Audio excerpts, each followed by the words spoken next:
نستعينه ونستغفره ونؤمن به ونتوكل عليه ونعوذ بالله من شرور أنفسنا ومن سيئات أعمالنا من يهده الله فلا مضل له ومن يضلله فلا هادي له ونشهد أن لا إله إلا الله وحده لا شريك له ونشهد أن سيدنا وسندنا وشفيعنا وحبيبنا ومولانا محمدا عبده ورسوله صلى الله تعالى عليه وعلى آله وصحبه وبارك وسلم تسليما كثيرا كثيرا أما بعد فقال الله سبحانه وتعالى إن الذين يكنزون الذهب والفضة ولا ينفقونها في سبيل الله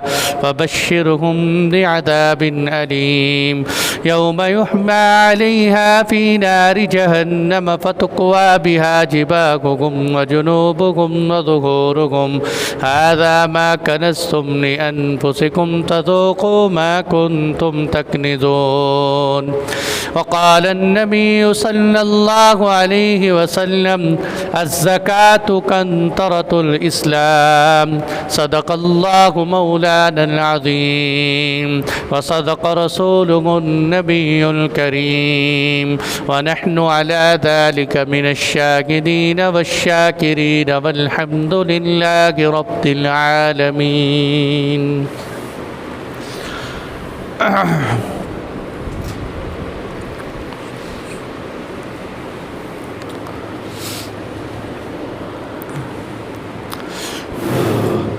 محترم سامعین کرام،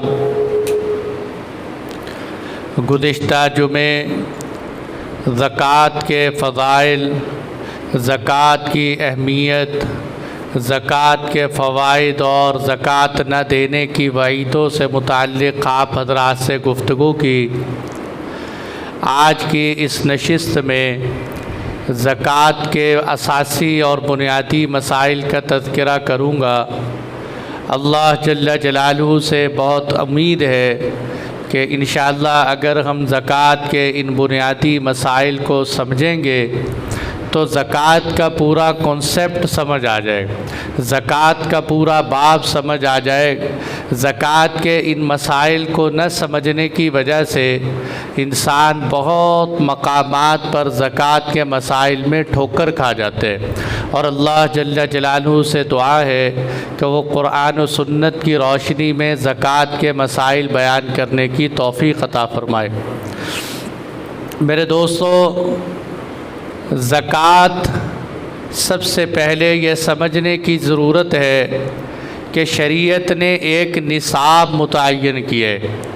نصاب کا مطلب یہ ہے کہ اگر کسی شخص کے پاس وہ سلیبس اور نصاب مکمل ہوگا تو شریعت کی نظر میں وہ شخص مالدار کہلاتا ہے، اور جو شخص مالدار ہو اس پر زکوٰۃ لازم ہوتی ہے، اور جس شخص کے پاس وہ سلیبس اور نصاب مکمل نہ ہو تو شریعت کی نظر میں وہ شخص مالدار نہیں کہلاتا، اور جو شخص مالدار نہ ہو اس پر زکوٰۃ واجب نہیں ہوتی۔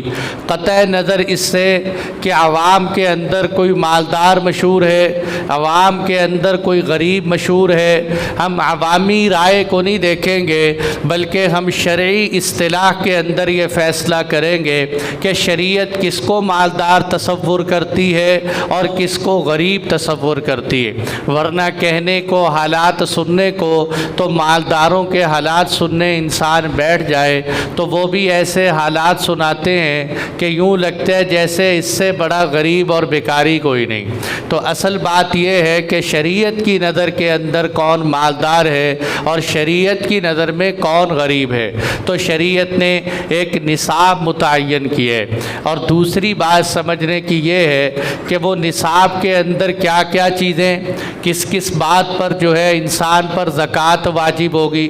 تو 4 چیزیں ایسی ہیں کہ 4 چیزوں پر زکوٰۃ واجب ہوتی۔ یہ ہمیں انگلیوں پر یاد کر لینا چاہیے۔ بہت آسان سی بات ہے کہ 4 چیزیں ایسی ہیں کہ جس شخص کے پاس یہ 4 چیزیں ہوں گی اس پر زکوٰۃ واجب ہو جائے۔ نمبر 1 سونا ہے، گولڈ سونا، اور نمبر 2 چاندی سلور، اور تیسرے نمبر پر کیش یعنی نقدی مال، اور چوتھے نمبر پر مال تجارت۔ مال تجارت اور سونا اور چاندی، اب یہ 4 چیزیں جب ہم یاد کر لیں تو اب سمجھنے کی بات یہ ہے کہ ان 4 چیزوں سے کیا مراد ہے شریعت کی۔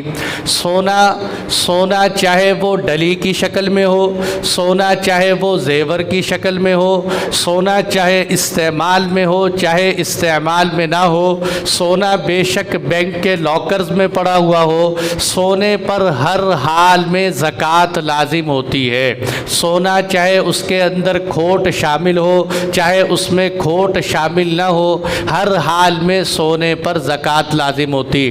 اسی طرح چاندی ہے، چاندی استعمال میں ہو استعمال میں نہ ہو، چاندی لاکرز میں ہو یا لاکرز میں نہ ہو، ہر حال میں چاندی پر بھی زکوٰۃ لازم ہوتی۔ تیسرے نمبر پر کیش ہے۔ نقدی کا کیا مطلب ہے؟ وہ نقدی کسی بھی کرنسی کی شکل میں ہو، چاہے وہ پیسے روپے کی شکل میں ہو، وہ ریال ڈالر پاؤنڈ کی شکل میں ہو، وہ کرنسی آپ کی جیب میں موجود ہو، وہ کرنسی آپ کے بینک اکاؤنٹ میں ہو، وہ کرنسی آپ نے کسی کو ادھار دے رکھی ہو اور یہ بھی امید ہے کہ وہ پیسے مجھے مل جائیں گے، تو یہ بھی نقدی میں شامل ہو جاتے ہیں۔ اسی طرح آپ نے کمیٹی ڈال رکھی ہے، کمیٹی کے اندر آپ نے کچھ کمیٹیاں دے دی ہیں، تو وہ جو کمیٹیاں آپ نے دے دی ہیں جس کے بقدر پیسے جا چکے ہیں، تو سمجھو وہ بھی آپ کے پاس نقدی کے اندر شامل۔ تو نقدی کا مطلب یہ ہے۔ اور چوتھے نمبر پر چیز کیا ہے؟ مال تجارت۔ مال تجارت شریعت کی اصطلاح میں ہر اس مال کو کہتے ہیں کہ جس کو لیتے وقت انسان کی خریدتے وقت نیت یہ ہو کہ میں اس کو آگے سیل کر دوں۔ لیتے ہیں، مکان لیا، پلاٹ لیا، گاڑی لی، کوئی بھی چیز لی اس نیت سے کہ جیسے ہی انشاءاللہ مجھے اچھا گاہک ملے گا تو میں اس چیز کو آگے سیل کر دوں گا، اس کو مال تجارت کہتے ہیں۔ اب جب یہ 4 چیزیں ہمیں اچھی طرح سمجھ آ گئیں کہ سونا چاندی نقدی مال تجارت سے کیا مراد ہے، تو اب یہ بات سمجھ لینا بہت آسان اور ایزی ہے کہ یہ 4 چیزیں مل کر یا ان میں سے کوئی 2 چیزیں مل کر کوئی 3 چیزیں مل کر اکٹھی آ جائیں تو 52.5 تولے چاندی کے بقدر ہو جائیں تو اس پر زکوٰۃ واجب ہو جاتی ہے۔ کوئی 2 چیزیں مل کر آ جائے، چاندی آ گئی، چاندی کے ساتھ کیش آ گیا، یا کیش کے ساتھ مال تجارت بھی ہے، یا سونا چاندی کیش مال تجارت تھوڑا تھوڑا ملا کے سب کچھ پاس پڑا ہوا ہے، تو 52.5 تولے چاندی کے بقدر ہو جائے تو سمجھو اس شخص پر زکوٰۃ لازم ہو گئی ہے۔ یہ شریعت کی نظر میں مالدار شخص ہے۔ اور 52.5 تولے چاندی کا حساب ہمارے آج کے موجودہ دور کے حساب سے 77,000 روپیہ بنتا ہے۔ یعنی ہم آسانی سے یہ بات کہہ سکتے ہیں کہ اگر کسی کے پاس سونا چاندی نقدی مال تجارت یہ تھوڑا تھوڑا سامان پڑا ہو اور ان کی قیمت کا حساب لگایا جائے اور یہ 77,000 روپے کے بقدر ہو جائے تو سمجھو زکوٰۃ واجب ہو چکی۔ اس لیے یہ جو ہے آسانی کے ساتھ ہمیں اس بات کو نوٹ کر لینا چاہیے۔ اب یہاں کچھ غلط فہمیاں ہمارے اندر پیدا ہو گئیں، ان غلط فہمیوں کو واضح کر دینا مناسب۔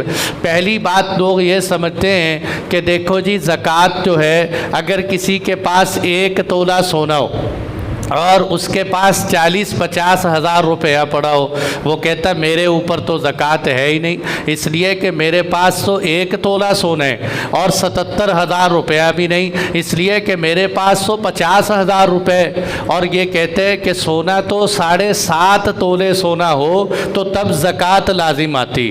اب یہاں میرے دوستو اچھی طرح بات سمجھنے کی ہے کہ زکوٰۃ کے 2 نصاب، زکوٰۃ کے 2 نصاب۔ اللہ کرے یہ بات میں آپ کو اچھی طرح سمجھا سکوں، میری بات کو پوری توجہ سے سنیں۔ آج ہمارے جمعے کا عنوان تقریر سے ہٹ کر بات سمجھانے کا ہے کہ زکوٰۃ کے اندر ہم علماء کے پاس، مفتیوں کے پاس رش لگ جاتے ہیں۔ زکوٰۃ کے ہم اساسی اور بنیادی مسائل سمجھتے نہیں، جس کا نتیجہ یہ نکلتا ہے کہ بہت سارے مالدار لوگ یہ سمجھتے ہیں کہ ہمارے اوپر زکوٰۃ لازم ہی نہیں۔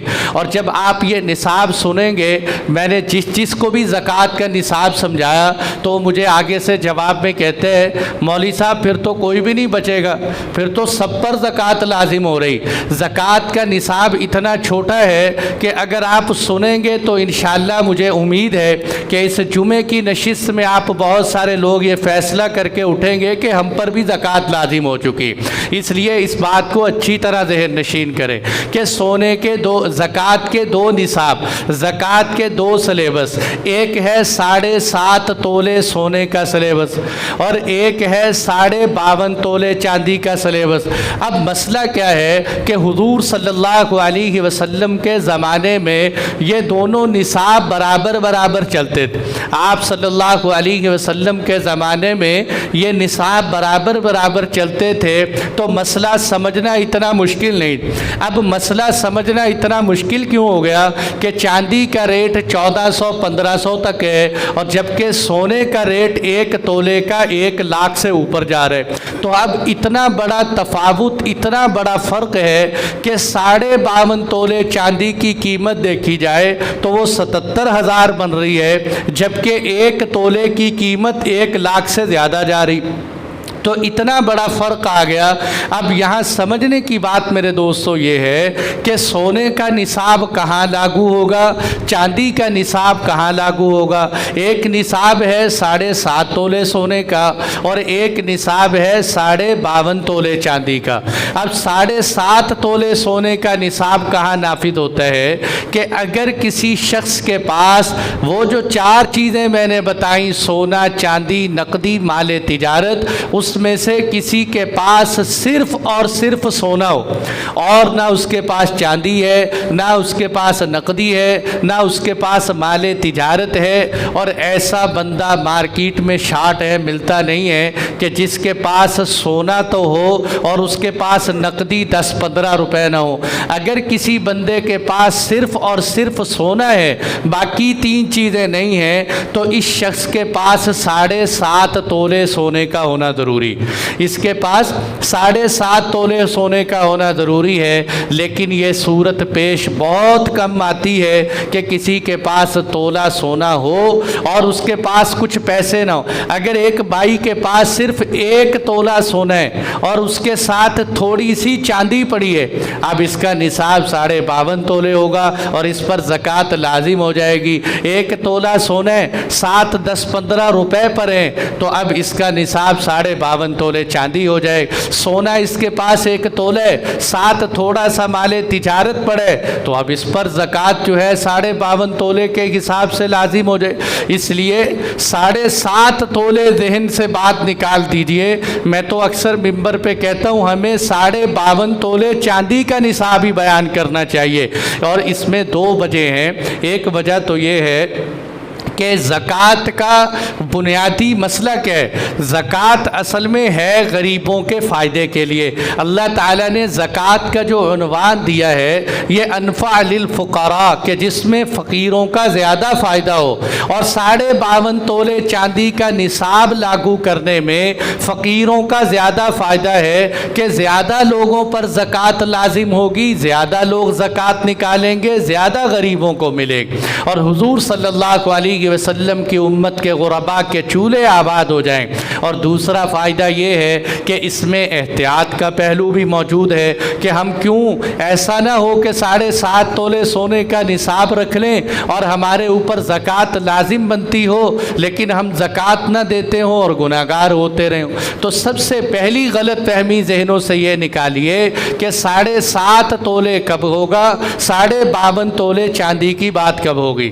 اور دوسری غلط فہمی سمجھنے کی یہ ہے کہ میرے دوستو ہم یہ بات سنتے ہیں کہ زکوٰۃ پر سال کا گزرنا ضروری، مال پر جو ہے ایک سال گزر جائے، حولان حول جس کو کہتے ہیں شریعت کے اندر، یہ بالکل بات درست ہے کہ سال کا گزرنا تو ضروری ہے، لیکن سال گزرنے کا مطلب کیا ہے؟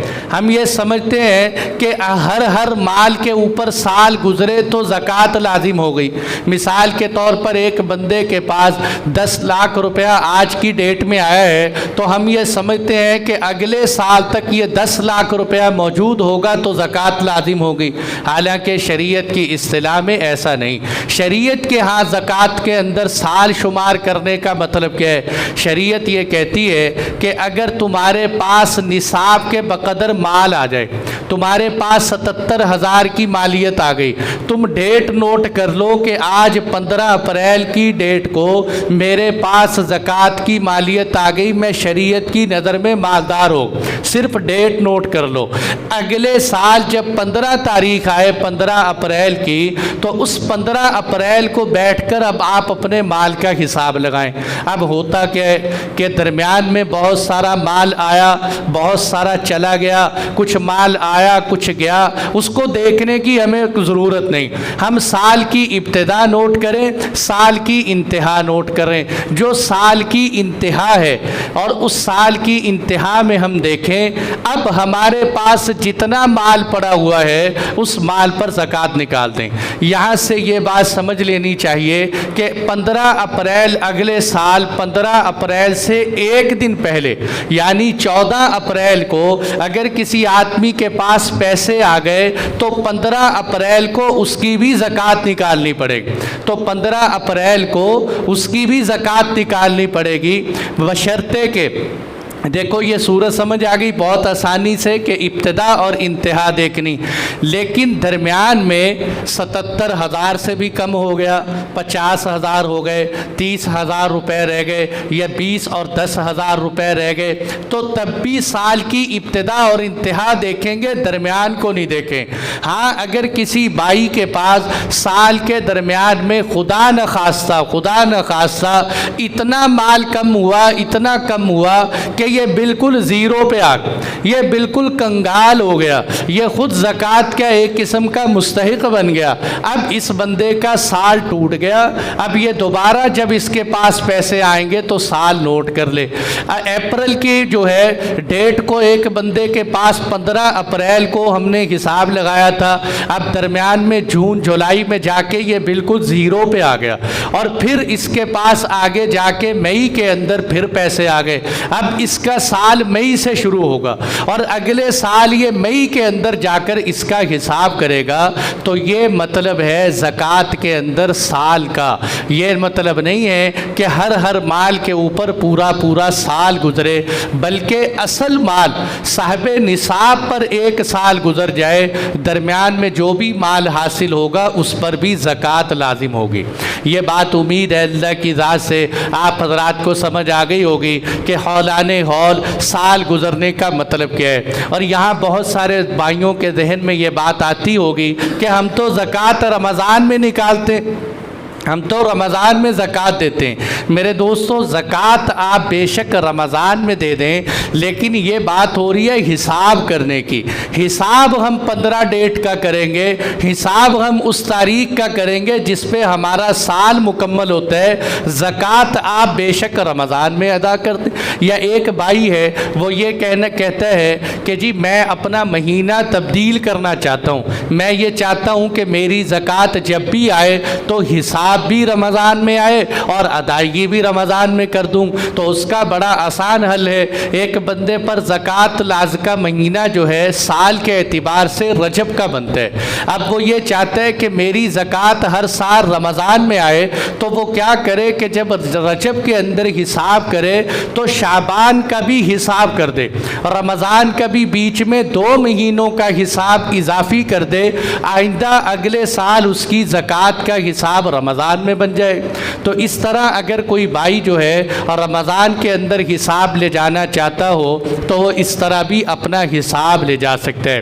اور باقی یہ بات بھی ہے کہ جیسے تیسری غلط فہمی کے اعتبار سے ہمارے اندر سمجھنے کی بات یہ ہے کہ دیکھیں جس شخص کے پاس ملکیت ہے، جس کے پاس جو ہے شریعت نے جس شخص کو مالدار کہا ہے زکوٰۃ بھی اسی پر واجب ہوگی۔ بیوی کے پاس مال ہے تو بیوی پر زکوٰۃ لازم ہوگی، شوہر کے پاس مال ہے تو شوہر پر زکوٰۃ لازم ہوگی۔ ہمارے ہاں بہت سارے لوگ یہ سمجھتے ہیں کہ اگر گھر کا ایک سربراہ، گھر کا بڑا آدمی، والد ہو یا بڑا بھائی ہو، وہ زکوٰۃ دے دے تو ہم سمجھتے ہیں سارے گھر کی طرف سے زکوٰۃ ادا ہو گئی، حالانکہ ایسا نہیں ہے میرے دوستو۔ ہاں دیکھیں جیسے ہم نماز پڑھتے ہیں، شوہر اپنی نماز پڑھے گا تو اس کی نماز ہوگی، بیوی اپنی نماز پڑھے گی تو اس کی نماز ہوگی، اسی طرح زکوٰۃ بھی ایک مالی عبادت ہے، جس پر لازم ہے اس میں سے ہر ایک شخص کو زکوٰۃ ادا کرنی پڑے۔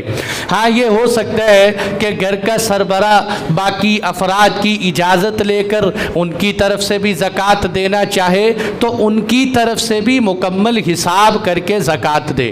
اور چوتھا مسئلہ ہمارے معاشرے کا بہت بڑا مسئلہ یہ ہے کہ ہمیں یہ پتہ نہیں چلتا کہ زیور عورت کی ملکیت ہے یا شوہر کی ملکیت۔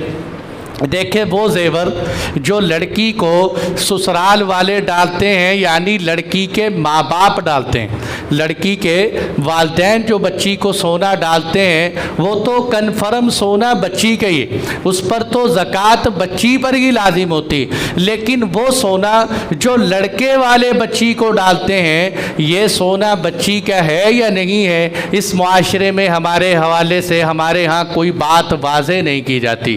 دیکھیں ایک طریقہ کیا ہے کہ آپ حق مہر کے اندر وہ سونا بچی کو دے دیں تو اس سونے کی ملکیت بھی بچی کی ہے، یا آپ بچی کو لکھ دیں باقاعدہ کہ آج کے بعد یہ سونا ہم نے آپ کو مالک بنا کر دے دیا ہے۔ لیکن یہاں تک ہمارے معاشرے کا تعلق ہے کہ ہمارے ہاں بچی کو مالک بنا کر نہیں دیتے۔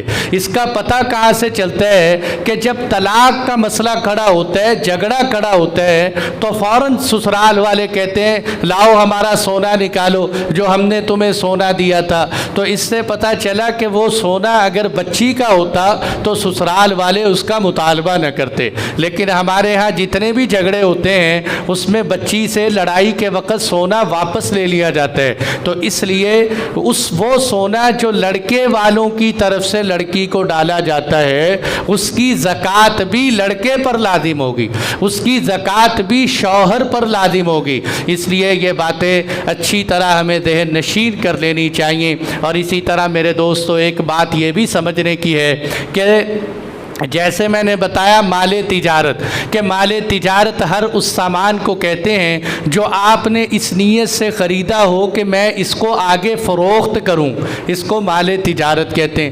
اب مال تجارت میں زکوٰۃ قیمت خرید کی ہوگی یا قیمت فروخت کی ہوگی؟ اب ایک پلاٹ ہم آج کی ڈیٹ میں لیتے ہیں وہ ہمیں 20 لاکھ روپے کا ملتا ہے، کل جب ہماری زکوٰۃ لازم ہونے کا وقت آیا تو وہ زکوٰۃ ترقی کر کے 40 لاکھ پہ چلا گیا۔ اب زکوٰۃ 20 لاکھ کے اعتبار سے آئے گی یا 40 لاکھ کے اعتبار سے آئے؟ تو اچھی طرح سمجھنے کی بات ہے کہ زکوٰۃ 20 لاکھ پر نہیں آئے گی، زکوٰۃ 40 لاکھ پر آئے گی۔ زکوٰۃ قیمت خرید پر نہیں آتی، قیمت فروخت پر آتی۔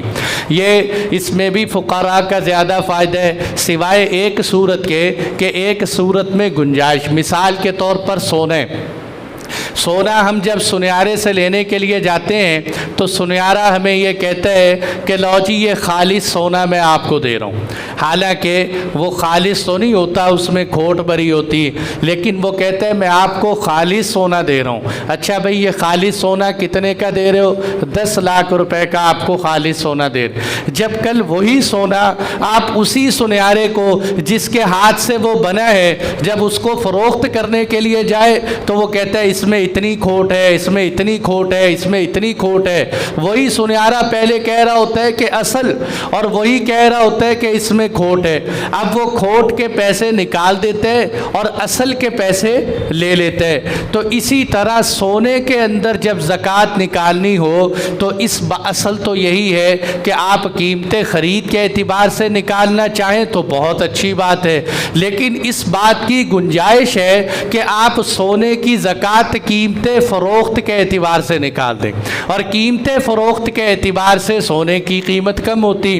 بندہ کسی سنیارے کے پاس لے جائے کہ جناب میرا اتنا یہ سونا ہے، اس کی کتنی قیمت بنتی ہے، وہ جو قیمت بنے اس کا حساب لگا لے، اس حساب سے زکوٰۃ ادا کر سکتے ہیں۔ تو یہ چند باتیں تھیں جو زکوٰۃ کی فرضیت کے حوالے سے تھیں۔ اب زکوٰۃ کن کو دینی چاہیے، زکوٰۃ کے مستحقین کون ہیں، اور زکوٰۃ کا حساب نکالنے کا طریقہ کار کیا ہے؟ تو میرے دوستو، سب سے پہلی بات یہ سمجھیے کہ زکوٰۃ جب فرض ہو گئی اور فرضیت ہمیں سمجھ آ گئی، تو اب زکوٰۃ نکالنے کا بہت آسان طریقہ یہ ہے کہ آپ اپنے پاس جو مالیت ہے، سونے کا حساب لگا لیا، سونا اتنے کا بنا، چاندی اتنے کی بنی، نقدی میرے پاس اتنی ہے، مال تجارت اتنا ہے، یہ اماؤنٹ بنا لیں۔ اور وہ قرضے جو آپ نے کسی سے لینے، امید ہے کہ وہ قرضے آپ کو مل جائیں، ان کو بھی بیچ میں ایڈ کر دیں، شامل کر دیں۔ جب یہ آپ کے پاس ٹوٹل اماؤنٹ بن جائے کہ اتنی رقم آپ کے پاس موجود ہے، اب آپ اس میں سے وہ قرضے جو آپ نے کسی کے دینے، جیسے بہت ساروں سے قرضے لینے ہوتے ہیں تو بہت ساروں کو دینے بھی ہوتے ہیں، تو وہ قرضے جو آپ نے کسی کے دینے ہیں وہ آپ اس میں سے مائنس کر دیں۔ اب مائنس کرنے کے بعد جو رقم آپ کے پاس بچے، اس رقم کو 40 پر تقسیم کر دیں، جو آنسر اور جواب آئے گا سمجھو وہی آپ کی زکوٰۃ ہے۔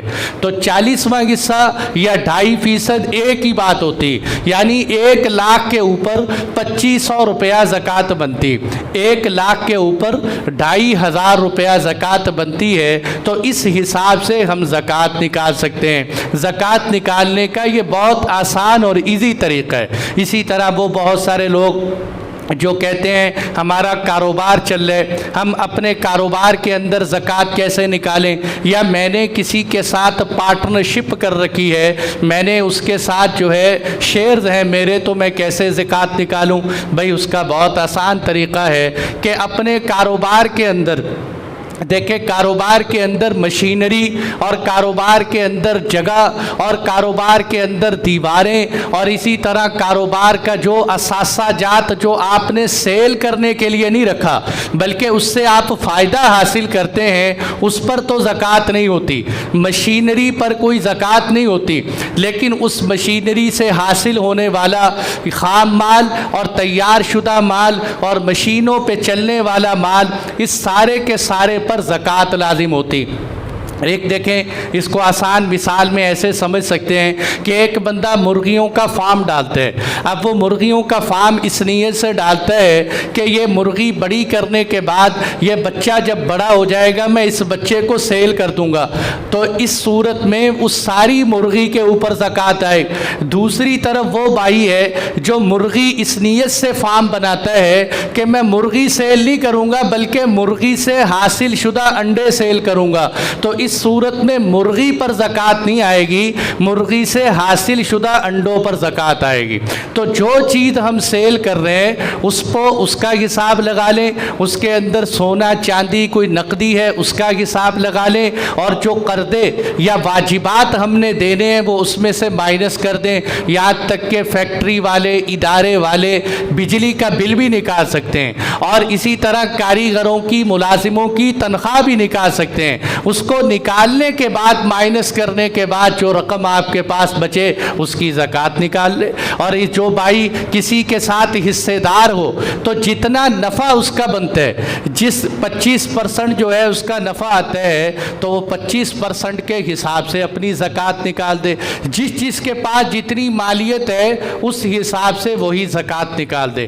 باقی زکوٰۃ دینے کے اعتبار سے زکوٰۃ کن کو دینی چاہیے، تو دینے والے تو بہت سارے لوگ ہیں، جن کو نہیں دینی چاہیے وہ تھوڑے سے لوگ ہیں، وہ میں بیان کر دیتا ہوں۔ 3 قسم کے رشتوں میں انسان زکوٰۃ نہیں دے سکتا، 3 قسم کے رشتوں میں زکوٰۃ نہیں لگتی۔ اولاد کو زکوٰۃ نہیں لگتی، اولاد بیٹا بیٹی ہے، اسی طرح پوتا پڑپوتا ہے، اسی طرح بیٹی کی اولاد نواسے ہیں، چاہے کتنے بھی غریب ہو جائیں ان کو زکوٰۃ نہیں دے سکتے۔ اولاد کے رشتے کو زکوٰۃ نہیں لگتی۔ دوسرے نمبر پر باپ کو، دادے کو، پردادے کو، نانے کو، پرنانے کو، یہ اوپر تک ماں کی لڑی، باپ کی لڑی جو ہے اس پہ بھی زکوٰۃ نہیں لگتی، ان کو زکوٰۃ نہیں دے سکتے چاہے کتنے ہی غریب ہو جائیں۔ اور اسی طرح میرے دوستو تیسرا رشتہ زوجین کا ہے، شوہر بیوی کو زکوٰۃ نہیں دے سکتا، بیوی شوہر کو زکوٰۃ نہیں دے سکتی۔ چوتھا ایک نسبت کا تعلق ہے کہ ہاشمی خاندان کو زکوٰۃ نہیں لگتی۔ ہاشمی خاندان سے مراد رسول اللہ صلی اللہ علیہ وسلم کا خاندان ہے، صرف سید خاندان نہیں، رسول اللہ صلی اللہ علیہ وسلم کا خاندان ہے۔ وہ حضرت علی کی اولاد ہے، حضرت عقیل رضی اللہ عنہ کی اولاد ہے، حضرت جعفر طیار کی اولاد ہے، حضرت عباس رضی اللہ عنہ کی اولاد ہے، اسی طرح حارث بن عبد المطلب کی اولاد ہے۔ یہ یہاں کہیں بھی آج کل زیادہ علوی ملتے ہیں، عباسی ملتے ہیں، پیور عباسی جن کا سلسلہ نسب جو ہے حضرت عباس کے خاندان سے ملتا ہو، تو ایسے عباسی اور علوی خاندان کو زکوٰۃ نہیں لگتی، چاہے وہ کتنے ہی غریب کیوں نہ ہو، اس لیے کہ اگر سید خاندان کی، آپ صلی اللہ علیہ وسلم نے فرمایا کہ زکوٰۃ مال کی میل کچیل ہوتی، انما ہی اوساخ الناس، یہ لوگوں کی میل کچیل ہوتی ہے، اس لیے میں اپنے اہل بیت کو زکوٰۃ سے سائڈ پہ کرتا ہوں کہ میرے اہل بیت کو زکوٰۃ نہ دینا، تو حضور صلی اللہ علیہ وسلم نے اس زکوٰۃ سے روکا ہے۔ اس لیے جو حضور صلی اللہ علیہ وسلم کا خاندان ہے اس کو زکوٰۃ نہیں لگتی۔ اور اسی طرح میرے دوستو یہ بات سمجھنے کی ہے کہ زکوٰۃ رفاہ عامہ کے کاموں پہ نہیں لگ سکتی، زکوٰۃ کے اندر تملیک شرط ہے، مالک بنانا شرط ہے۔ ہر اس چیز کو ہم زکوٰۃ دے سکتے ہیں جس کے اندر مالک بننے کی صلاحیت ہو، لہذا مسجد کے، مدرسے کی دیواروں پر زکوٰۃ نہیں لگتی، اور اسی طرح سڑکوں پہ، پل پہ، ڈیم بنانے پر زکوٰۃ نہیں لگتی، اور اسی طرح واش روم لوگ بنا دیتے ہیں، نہروں پہ نلکے لگا دیتے ہیں، یہ جتنا بھی رفاہ عامہ کا کام ہے کہ جس کے اندر ملکیت نہیں پائی جاتی وہاں زکوٰۃ ادا نہیں ہوتی، یہ بات اچھی طرح ذہن نشین کرنی چاہیے۔ اور اسی طرح بہت سے بھائی زکوٰۃ دینے کے لیے افطاری کروا دیتے ہیں، یہ افطاریاں بھی سوچ سمجھ کے کرنی چاہیے کہ کہیں ایسا نہ ہو کہ غریبوں کی افطاری مالدار بھی افطاری کرتے رہیں۔ تو پہلے نمبر پہ تو اس میں تقسیم نہیں ہوتی کہ غریب آئیں یا مالدار آئیں، اور دوسرے نمبر پر یہ ہے کہ اگر آپ نے اپنے پاس بٹھا کر کسی کو کھانا کھلایا تو چونکہ اس میں اختیار تو ہوتا نہیں کہ آپ اٹھا کے گھر لے جائیں، ملکیت نہیں پائی جاتی، اس لیے زکوٰۃ ادا نہیں ہوتی۔ اگر کوئی بھائی زکوٰۃ جو افطاری میں دینا چاہتے ہیں تو اس کا حل یہ ہے کہ وہ ایسا جو ہے سامان کو پیک کر کے اس فقیروں کو دے دے کہ وہ چاہے گھر جا کے کھائیں چاہے وہاں بیٹھ کے کھائیں، تو اس صورت میں زکوٰۃ ادا ہو جاتی۔ زکوٰۃ کے اندر تملیک، مالک بنانا بنیادی شرط ہے۔ اور اسی طرح میرے دوستو یہ بات سمجھنے کی ہے کہ زکوٰۃ بلا معاوضہ دینا ضروری، یعنی ایسا نہیں ہو سکتا کہ آپ نے کہا چلو امام صاحب تو ہیں، امام صاحب کی تنخواہ دینی ہے تو امام صاحب کی تنخواہ زکوٰۃ میں سے دے دو۔ ائمہ کرام بہت سے علاقوں میں رواج ہے کہ امام صاحب کو کہتے ہیں آپ کی تنخواہ کوئی کنفرم نہیں ہے، سال کے بعد ہم آپ کو دانے دے دیں گے، سال کے بعد جو ہے ہم آپ کو کچھ جو ہے جتنی زکوٰۃ اکٹھی ہوگی تو وہ زکوٰۃ مولوی صاحب کو دے دیتے ہیں۔ تو میرے دوستو ایسا نہ کریں، زکوٰۃ اگر مولانا صاحب، امام صاحب زکوٰۃ کے مستحق ہیں تو ان کو بلا معاوضہ زکوٰۃ دینی چاہیے، اور اگر وہ زکوٰۃ کے مستحق نہیں ہیں، صرف امام ہونے کی وجہ سے زکوٰۃ نہیں دینی چاہیے کہ یہ ہمارا امام ہے لہذا اس کو زکوٰۃ دے دو، امام کو زکوٰۃ نہیں لگتی۔ امام اگر غریب ہو اور مستحق زکوٰۃ ہو تو اس امام کو زکوٰۃ لگتی ہے۔ اور اسی طرح میرے دوستو یہ بات سمجھنے کی ہے کہ زکوٰۃ پیشہ ور فقیر ہوتے ہیں، زکوٰۃ دینے کے اندر ہمیں یہ دیکھنا چاہیے کہ کم از کم انسان کا دل تو مطمئن ہو کہ یہ جس بندے کو میں پیسے دے رہا ہوں یہ واقعی مستحق۔ حضرت مولانا الیاس صاحب رحمۃ اللہ علیہ بانی دعوت و تبلیغ فرمایا کرتے تھے کہ زکوٰۃ کا مستحق تلاش ایسے کرو جیسے انسان اپنی کنواری بچی کا رشتہ تلاش کرتے ہیں، ایسے نہیں ہے کہ بس زکوٰۃ لی جان چھڑانے کے لیے جو ملا جس کو دیکھا اسی کو زکوٰۃ دے کے آ گئے۔ بلکہ اصل بات کیا ہے، آج ہمارے معاشرے کی کمزوری اور یہ غربت کی بڑھتی ہوئی شرح کیوں ہے کہ ہم زکوٰۃ صحیح معنی میں ادا نہیں کرتے۔ اور یہ اللہ کے فضل سے اور یہ علماء کرام نے لکھا ہے کہ اگر آج بھی امت مسلمہ 100% صحیح طرح زکوٰۃ ادا کرنے والی بن جائے تو غربت کی شرح ختم ہو جائے، اور امت کے اندر سے یہ جو حالات پیدا ہوئے ہیں جس کی توقع ہم حکمرانوں سے کرتے ہیں، یہ حالات پیدا نہ ہو۔ حالات صحیح ہوتے ہیں زکوٰۃ کی صحیح ادائیگی سے، اور یہ اللہ کے نبی کی صحیح حدیث ہے کہ جب کسی امت میں زکوٰۃ صحیح ادا نہیں کی جاتی تو وہاں اللہ کی طرف سے قحط مسلط ہو جاتا ہے۔ آج ہمیں گھی مہنگا نظر آتا ہے، پیٹرول مہنگا نظر آتا ہے، چیزیں مہنگائی نظر آتی ہیں۔ مہنگائی اور سستا ہونا یہ میرے دوستو اللہ تعالیٰ کی طرف سے آتا ہے۔ ہم زکوٰۃ کو صحیح ادا کریں، پوچھ کے ادا۔ اب پیشہ ور بیکاری ہے اور ہمیں پتہ ہے کہ اس فقیر کی ہمیشہ مانگنے کی عادت ہے، تو ایسے لوگوں کو زکوٰۃ دے کر ان کی حوصلہ افزائی نہیں کرنی چاہیے، بلکہ ایسے لوگوں کو پیار محبت سے سمجھائے۔ یہ بھی نہیں کہ ڈانٹنا شروع کر۔ ہمارے ہاں بہت سارے بھائی کچھ دیتے بھی نہیں ہیں اور اوپر سے ڈانٹنا بھی شروع کر دیتے۔ وَأَمَّا السَّائِلَ فَلَا تَنْهَرْ، قرآن کہتا ہے سائل کو ڈانٹو نہیں، پیار محبت سے اس کو یہ کہہ دو کہ بھئی زکوٰۃ میں تیرا کوئی فائدہ نہیں رکھا، بلکہ اپنے ہاتھ سے کمانا شروع کرو۔ اور اسی طرح میرے دوستو، لیکن یہ ہے کہ اگر وہ پیشہ ور بیکاری ایسا ہے کہ آپ کو لگتا ہے کہ واقعتاً اس کی شکل سے حلیے سے غریب آدمی لگتا ہے اور دیتے ہوئے آپ کا دل مطمئن ہے، تو آپ کی زکوٰۃ ادا ہو جائے۔ اور اگر آپ کا دل یہ کہتا ہے نہیں یہ تو بڑا مالدار آدمی، جیسے بہت سارے فقیروں کو پکڑا گیا تو ان کے بڑے بڑے اکاؤنٹ نکل آئے، تو ایسا فقیر اگر کوئی ہو ہمیں پتہ چلے تو اس کو زکوٰۃ نہیں دینی چاہیے۔ اور میرے دوستو، زکوٰۃ کے اندر مستحب اور افضل یہ ہے کہ انسان سب سے پہلے اپنے اقربا کو تلاش کرے، رشتہ داروں کو تلاش کرے۔ دیکھو جیسے میں نے بتایا کہ 3 رشتوں کے علاوہ ہم ہر جگہ پر زکوٰۃ دے سکتے ہیں۔ اب انسان کی سگی بہن گھر میں غریب بیٹھی، اب بندہ اس کو بھی زکوٰۃ دے سکتے ہیں، اور پھوپھی کو، خالہ کو، اسی طرح بابی کو، جتنے بھی رشتے، یہ سوائے 3 رشتوں کے باقی ہر رشتے کے اندر ہم زکوٰۃ دے سکتے ہیں۔ تو سب سے پہلے ہم اقربا کے اندر تلاش کریں۔ اور یہاں یہ مسئلہ بھی پیدا ہوتا ہے، لوگ کہتے ہیں لو جی میں اپنی بہن کو کیسے زکوٰۃ دوں؟ زکوٰۃ دیتے وقت یہ بتانا ضروری نہیں ہے کہ میں آپ کو زکوٰۃ دے رہا ہوں، بلکہ زکوٰۃ گفٹ کہہ کر بھی دے سکتے ہیں، زکوٰۃ ہیلپ کہہ کر دے سکتے ہیں، زکوٰۃ میں یہ بھی کہہ سکتے ہیں کہ لو میری طرف سے بچوں کے کپڑے خرید لینا، لو میری طرف سے بچوں کو عید کے لیے سامان لے دینا۔ دیکھو اسلام کتنا خوبصورت مذہب ہے کہ اگر آپ کسی کو زکوٰۃ کہہ کر دو گے تو وہ اس میں اپنی انسلٹ محسوس کرے گا کہ لو جی میں تو زکوٰۃ کا مستحق ہوں، لوگ مجھے زکوٰۃ دینے والے بن گئے۔ کتنے بیچارے لوگ ایسے ہیں کہ جب لوگ ان کو زکوٰۃ دے رہے ہوتے ہیں تو اس کی آنکھوں سے بہتے ہوئے چہرے پہ آنسو بتا رہے ہوتے ہیں کہ کاش میں یہاں نہ کھڑا ہوتا، آج میں لینے کے قابل نہ ہوتا۔ تو اس لیے زکوٰۃ کی تحقیق ضرور کرنی ہے، لیکن تحقیق کا مطلب کسی کی برائی اور مذمت کرنا نہیں۔ تحقیق ادھر ادھر سے کرے، رشتہ داروں سے کرے، اس کو بتائے بھی نہیں کہ میں آپ کو زکوٰۃ دے رہا ہوں۔ الحمدللہ ہمارے معاشرے میں بہت سارے سفید پوش لوگ ایسے ہیں کہ جو زندگی گزار رہے ہوتے ہیں اور وہ مستحق کے زکوٰۃ ہوتے ہیں، لیکن اپنی زبان سے کسی کے سامنے سوال کا اظہار تک نہیں کرتے۔ اس لیے میرے دوستو، زکوٰۃ دیتے ہوئے سب سے پہلے ہم اقربا تلاش کریں اور دوسرے نمبر پر پڑوسی تلاش کریں۔ ایک بندے کے محلے میں بہت سارے غریب رہتے ہیں اور وہ زکوٰۃ بھیج رہے سعودی عرب کے اندر، زکوٰۃ بھیج رہے اسلام آباد کے اندر۔ بھئی کیا فیصل آباد کے اندر غریب ختم ہو گئے؟ کیا ہمارے محلے میں غربا ختم ہو گئے؟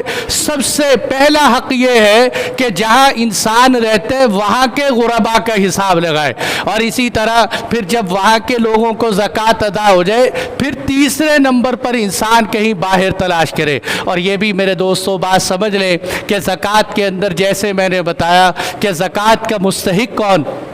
ایک ہے زکوٰۃ کے واجب ہونے کا نصاب، ایک ہے زکوٰۃ کے مستحق ہونے کا نصاب۔ زکوٰۃ کی فرضیت میں نے بتایا تھا 4 چیزیں ہوں، سونا، چاندی، نقدی، مال تجارت، لیکن جب ہم نے زکوٰۃ دینی ہے تو سامنے والے بندے میں 5 چیزیں دیکھیں گے، 4 چیزیں یہی دیکھیں گے، سونا، چاندی، نقدی، مال تجارت، اور 5ویں چیز یہ دیکھیں گے کہ اس کے پاس گھر میں ضرورت سے زائد سامان تو نہیں۔ اگر گھر میں ضرورت سے زائد سامان پڑا ہوا ہے یا یہ باقی چیزوں کے ساتھ ملا کر 52.5 تولے چاندی کے بقدر اس کے پاس ہے، جس کی مالیت میں نے 77,000 بتائی تھی، تو ایسے بندے کو ہم زکوٰۃ نہیں دے سکتے۔ وہ بے شک کہے کہ میرے پاس روزگار نہیں، میرے حالات درست نہیں، تو شریعت اس کو کہتی ہے کہ تو اپنا سونا بیچ۔ کل پرسوں مجھے ایک صاحب کا فون آیا کہ میں زکوٰۃ لے سکتا ہوں کہ نہیں، میرا روزگار نہیں چلتا۔ میں نے کہا اچھا روزگار نہیں چلتا، آپ کے پاس مالیت کتنی؟ کہتے میرے پاس صرف 6 تولے سونے، میرے پاس صرف 6 تولے سونے۔ تو 6 تولے سونے والے پہ خود زکوٰۃ لازم ہوتی ہے یا وہ زکوٰۃ دینے کا مستحق ہوتے ہیں؟ اس لیے میرے دوستو، ہم نصاب دیکھیں اور اس کو پرکھیں، اس کے حوالے سے ہم غرباء کو زکوٰۃ دیں۔ اور زکوٰۃ جو ہے، زکوٰۃ کے اندر یہ بات بھی یاد رکھیں کہ ہمارے ہاں رواج ہے کہ جو بیوہ عورت ملے اس کو زکوٰۃ دے دو، کہ یہ عورت بیوہ ہے بس اس کو زکوٰۃ دے دو۔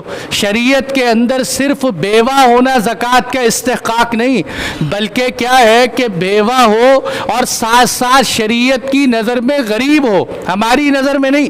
بعض دفعہ بیوہ عورت زکوٰۃ دینے والے سے زیادہ مالدار ہوتی، اس لیے اگر بیوہ عورت کے پاس 5 چیزیں نصاب کے بقدر نہ ہو، اس بیوہ عورت کو زکوٰۃ دینی چاہیے۔ بہت سارے لوگ نابالغ بچوں کو زکوٰۃ دیتے ہیں، تو نابالغ بچوں کے اندر زکوٰۃ کا مسئلہ یہ ہے کہ اگر وہ نابالغ بچے کا باپ مالدار ہے تو یہ سمجھیں گے یہ بچہ بھی مالدار ہے، ایسے بچے کو زکوٰۃ نہیں دے سکتے۔ اور اگر وہ بچے کا والد مالدار نہیں ہے، غریب ہے، تو ہم اس بچے کو بھی زکوٰۃ دے سکتے ہیں۔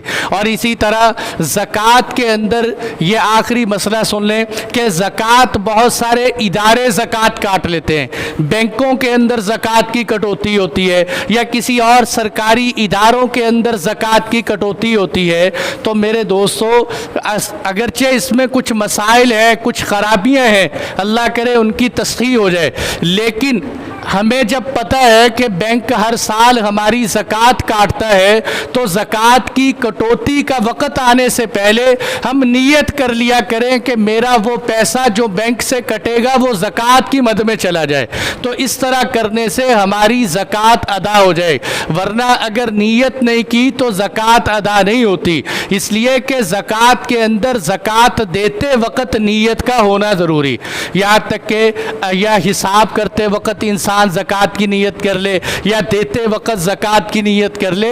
فقہا نے مسئلہ لکھا ہے کہ اگر آپ نے زکوٰۃ دی اور زکوٰۃ دیتے وقت آپ نے نیت نہیں کی اور فقیر وہ پیسے لے کے چلا گیا، اگر تو وہ پیسے فقیر کے پاس موجود ہیں اور آپ نے نیت کر لی تو زکوٰۃ درست ہو جائے، اور اگر وہ پیسے فقیر کھا گیا تو اب آپ کی زکوٰۃ ادا نہیں ہوگی، زکوٰۃ آپ کو نئے سرے سے ادا کرنی پڑے۔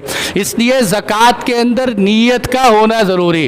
بہت سارے لوگ کہیں گے کہ ہمارے پاس چوروں نے پیسے چرا لیے، چلو جی صدقہ نکل گیا، چلو جی اللہ کے رستے میں زکوٰۃ نکل گئی۔ ایسا چوری اور مجبوری کا صدقہ اللہ کے ہاں قابل قبول نہیں۔ صدقہ اور زکوٰۃ دیتے وقت نیت ہو، نفس پہ بوجھ پڑے، وہ صدقہ اللہ کے ہاں قابل قبول۔ کسی بھائی کو آپ نے قرضہ، اس نے آپ کے پیسے دینے اور آپ یہ چاہتے ہیں کہ یہ جو اس نے مجھے پیسے دیے ہوئے ہیں میں اس کی زکوٰۃ میں سے کٹوتی کر لوں، ایسے نہیں کر سکتے۔ اس میں زکوٰۃ کی کٹوتی کرنے کا طریقہ کار یہ ہے کہ آپ کا اس نے 50,000 روپے دینے، آپ اس کو کہو یہ لو بھائی میں نے تجھے 50,000 روپے دیا، تیری مدد کر دی۔ جیسے ہی وہ 50,000 روپے پکڑے، اب اس کو کہو کہ میرے پیسے واپس کرو بھائی، جو میں نے تمہیں قرضہ دیا ہے میرا قرضہ واپس کرو۔ آپ اس سے قرضہ واپس لے لے۔ اور بہت سارے کہتے ہیں مولوی صاحب اگر وہ بھاگ جائے، وہ دے نہ پیسے، تو آپ اس سے زبردستی بھی پیسے لے سکتے ہیں۔ کیوں؟ قرضہ لینا آپ کا حق ہے، آپ اس سے قرضے کے پیسے وصول کر سکتے ہیں، لیکن یہ یہ نہیں کر سکتے کہ اپنے پاس سے ہی بھئی اس نے 50,000 دینا تھا، چلو میں 50,000 خود بخود کاٹ لیتا ہوں، کیونکہ اس صورت میں تملیک نہیں پائی جاتی، اس صورت میں آپ نے سامنے والے کو مالک نہیں بنایا۔ یہ میرے دوستو اساسی اور موٹے موٹے زکوٰۃ کے مسائل تھے جو میں نے آپ حضرات کی خدمت میں بیان کیے۔ اللہ جل جلالہ سے دعا ہے کہ ہم سب کو عمل کی توفیق عطا فرمائے۔